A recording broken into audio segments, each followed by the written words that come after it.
physique total, c'est-à-dire le voir, le dire, le penser, le regarder, etc. Donc, huwa, c'est lui, hum, eux, anta, toi, antum, vous, ana, je, nahnu, nous. Nous avons aussi appris rabbuhu, rabbuhum, rabbuka, rabbukum, rabbi, rabbuna. Et nous avons dit que hum, kakum, ina revient dans le Coran presque 10 000 fois. Donc c'est très important, très précieux. Ces mots ou ces parties de mots. Donc, rabbuhu, c'est son Seigneur. Rabbuhum, leur Seigneur. Rabbuka, ton Seigneur. Rabbukum, votre Seigneur. Rabbi, mon Seigneur. Rabbuna, notre Seigneur. On va maintenant appliquer la même formule sur deux autres mots, din et kitab. Dinuhu, traduisez s'il vous plaît. Dinuhu, sa din. Et même si vous êtes juste en train de regarder cette vidéo, essayez de répéter, puisqu'on apprend le Coran et Dieu nous regarde, et donc il faut qu'on s'implique. Dinuhu, sa din. Dinuhum, leur din. Dinuka, ta din. Dinukum, votre din. Dini, ma din. Dinuna, notre din. Din signifie mode de vie, comme l'islam. C'est plus global qu'une simple religion. Donc on va répéter en arabe uniquement et on s'imagine qu'on parle à des arabes. Bon, répétez après moi. Dinuhu, dinuhum. Dinuka, dinukum. Dini, dinuna, dinuna. Maintenant, vous répétez en même temps que moi. Troisième cycle. Dinuhu, dinuhum. Dinuka, dinukum. Dini, dinuna. Encore une fois. Dinuhu, dinuhum. Dinuka, dinukum. Dini, dinuna. Le mot suivant c'est kitab. Kitab signifie livre. Le pluriel c'est kutub.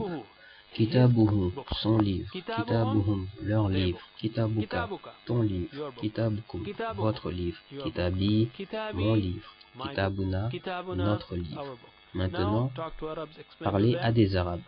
Kitabuhu, kitabuhum. Kitabuka, kitabukum. Kitabuka. Kitabi, kitabuna. Kitabi, kitabuna. Maintenant, vous répétez avec moi et avec des signes. Kitabuhu, kitabuhum, kitabuka, kitabukum, kitabi, kitabuna, kitabuhu, kitabuhum, kitabuka, kitabukum, kitabi, kitabuna.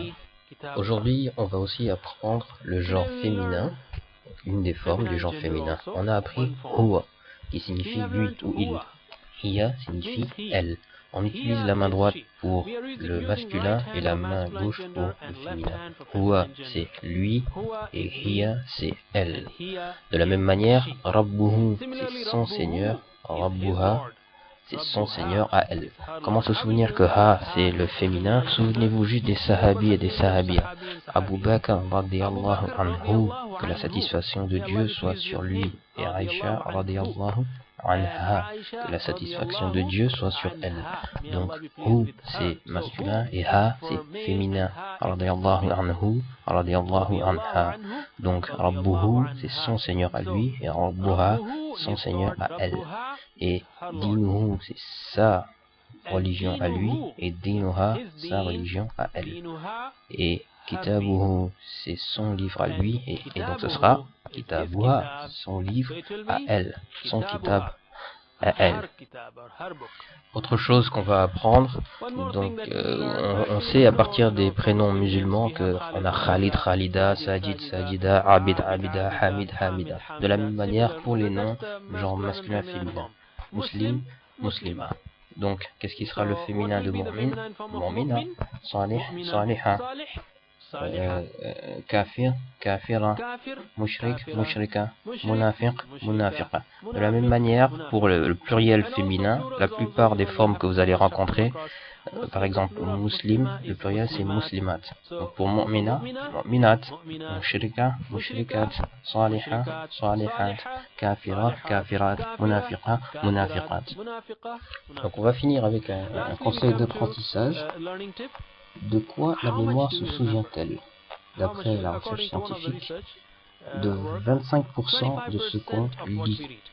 On se souvient de 25% de ce qu'on lit, 35% de ce qu'on entend, 50% de ce que l'on voit, 60% de ce que l'on dit et 75% de ce qu'on fait.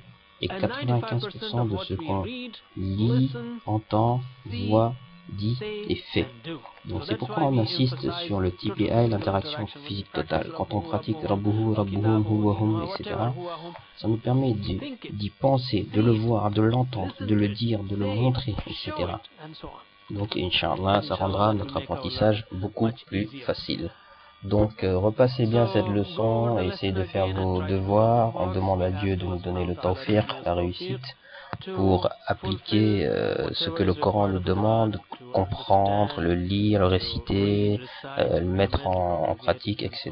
Subhanallah wa bihamdihi, subhanakallah wa bihamdika, nashhadu an la ilaha illa anta wa nastaghfiruka wa natubu ilayk.